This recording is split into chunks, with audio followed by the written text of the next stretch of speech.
En cette fin du mois de décembre, les joueurs du PSG ont déserté la capitale. Tous ont célébré avec leurs proches les fêtes de fin d'année, partagé ces moments sur les réseaux sociaux et rechargé leur batterie avant la deuxième partie de la saison. Pourtant, au Parc des Princes, il flotte comme une atmosphère d'avant-match.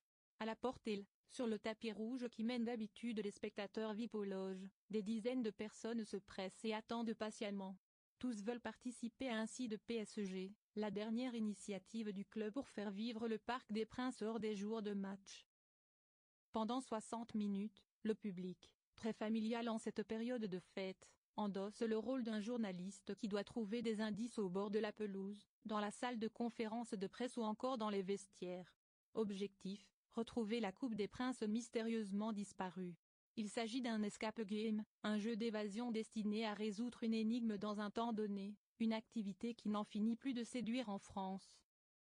À l'origine de cet escape game version PSG, il y a l'agence Team Break, l'une des plus importantes du secteur dans l'Hexagone. L'escape game offre des expériences inédites afin de créer du lien, de se fixer des challenges et de se surpasser, explique au point.fr Pierre-Henri Lonnet, le cofondateur de l'agence. Nous voulions faire découvrir le Parc des Princes autrement, en n'étant pas seulement focalisé sur l'aspect sportif mais en s'ouvrant au grand public. Dans les coursives du stade, les visiteurs sont rapidement pris au jeu. Ils interpellent les acteurs qui font office de joueurs, de speakers, d'arbitres ou encore d'agents d'entretien. C'est vraiment sympa, souffle une mère de famille, encouragée par ses deux enfants à presser le pas. On a à cœur de réussir. Pour le PSG, cette initiative est une nouvelle occasion de séduire un public plus large que celui qui se rend habituellement dans les stades. Nous cherchons en permanence à innover et à nous diversifier, confie au point.fr Fabien Allègre, directeur merchandising et brand diversification du PSG. Cette idée est totalement en cohérence avec nos précédentes opérations dans d'autres univers.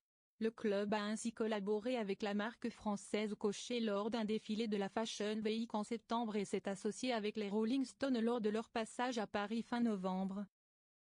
Un site de PSG est une façon attractive de découvrir le Parc des Princes en s'adressant avant tout aux familles, poursuit Fabien Allègre. Nous souhaitons que les gamins aient plein d'étoiles dans les yeux. Allez voir déambuler autour du banc du club ou dans les couloirs menant au terrain, la mission semble réussie. Et le succès est au rendez-vous, chaque demi-heure, 150 personnes se lancent à la recherche de la fameuse coupe. Pour nous, ça fait de sacrées cadences, confie un comédien présent sur le parcours. Mais la plupart des gens sont vraiment sympas. Le parcours serpentant des vestiaires aux loges VIP en passant par le terrain, l'impression de foule n'est pas palpable malgré le succès de l'opération. L'opération se poursuivra après les fêtes, hors des jours de match. Nous sommes partis pour 60 jours d'exploitation depuis l'ouverture de PSG Inside, le 16 décembre, précise Fabien Allègre. Nous attendons entre 60 000 et 80 000 personnes. Après, notre calendrier est serré, surtout si nous allons loin dans les compétitions où le PSG est engagé. À l'issue de 60 minutes de recherche, tous les visiteurs réussissent à trouver la Coupe des Princes. C'est quand même plus facile d'y parvenir que de gagner la Ligue des Champions, s'amuse un père de famille, ravi de l'expérience.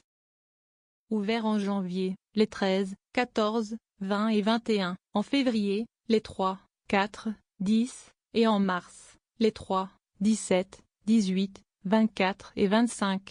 Horaire d'ouverture, 10h, 13h 14h, 19h. Réservation obligatoire.